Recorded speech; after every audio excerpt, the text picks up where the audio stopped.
පොඩ්ඩක් මේ ලොකු සර්ව හම්බෙන්න කියලා ආවස. හදිස්සියක්ම නෑ.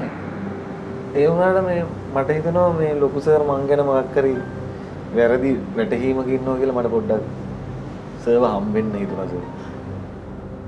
එතකොට අදාවේ අදාවේ සර් මේ මට එතකොට කෙලින්ම සර්වම හම්බෙලා මට මගේ දුක් ගැනවිල්ල කියන්න පුළුවන් නේ සර්. එතකොට ප්‍රශ්නයක් නැහැ නේ සර්. මම සර් තාත්තා නැතුව හැදිච්ච එකා සර්. මට තාත්තා වගේ ඉන්නේ සර් ලොකු සර් මං ගැන වැරදියට හිතන් ඉද්දි මට හරි අමාරුයි සර්. මට හිතට හරි වේදනයි සර්.